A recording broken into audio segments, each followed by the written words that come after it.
আমি ৬২ বছরের এক বৃদ্ধ। আমার ছেলেরা আকার ইঙ্গিতে প্রায়ই আমায় বৃদ্ধাশ্রমের কথা বলে। বিষয়টা এতদিন না বুঝলেও এখন ঠিকই বুঝি। গতকাল রাতে বড় ছেলে এসে বলল, বাবা, তোমার একা একা এভাবে সারাদিন ঘরে বসে থাকতে ভালো লাগে? আমি ছেলেকে বললাম, ভালো তো লাগে না বাবা, কিন্তু কিছু করার নেই। তুমি চাইলে তোমার বয়সী যারা আছে তাদের সাথে গল্পগুজব করতে পারো, আড্ডা দিতে পারো। ছেলে উত্তর দিল।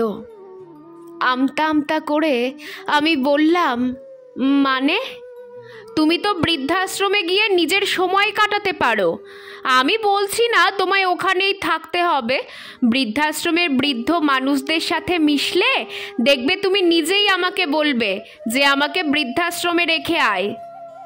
ছেলের কথায় হকচকিয়ে গেলাম। নিজের ছেলে হয়ে আমায় এইভাবে বলছে। ও সরাসরি না বললেও আমি ঠিকই বুঝতে পারলাম ছেলেরা আমায় বৃদ্ধাশ্রমে রাখার সম্পূর্ণ তোড়জোড় শুরু করে দিয়েছে। আজ সকালে ছোট বৌমা এসে বলল, বাবা, একটা আবদার রাখবো, কিছু মনে করবেন না তো? আমি বললাম, বলো বৌমা। আপনার বাকি দুই ছেলের তো চাকরি আছে, ছোট ছেলেটার কোনো চাকরি নেই, তাই এই বাড়িটা আপনি আপনার ছোট ছেলের নামে লিখে দেবেন, কেমন? আমি একটু কড়া গলায় বললাম, এখন এসব কথা আসছে কেন? সেসব পরে দেখা যাবে খন। এরপর থেকেই পরিবারের সবাই আমার সাথে এমন আচরণ শুরু করলো যে আমি বুঝে গেলাম এই বাড়িতে আমাকে আর কেউ সহ্য করতে পারছে না। উপায় না পেয়ে একদিন রাতে সবাইকে ডাকলাম। সবার মনে দেখলাম খুব ফুর্তি।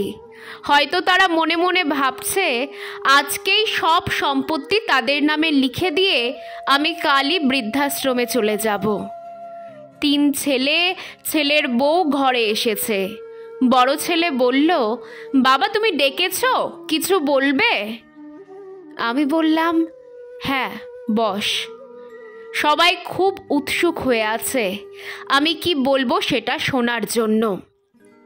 আমি বললাম, তোমরা সামনের মাসের মধ্যেই এই বাড়ি ছেড়ে চলে যাও, যেখানে খুশি চলে যাও। আমি এই বাড়িটাকে বৃদ্ধাশ্রম বানাবো।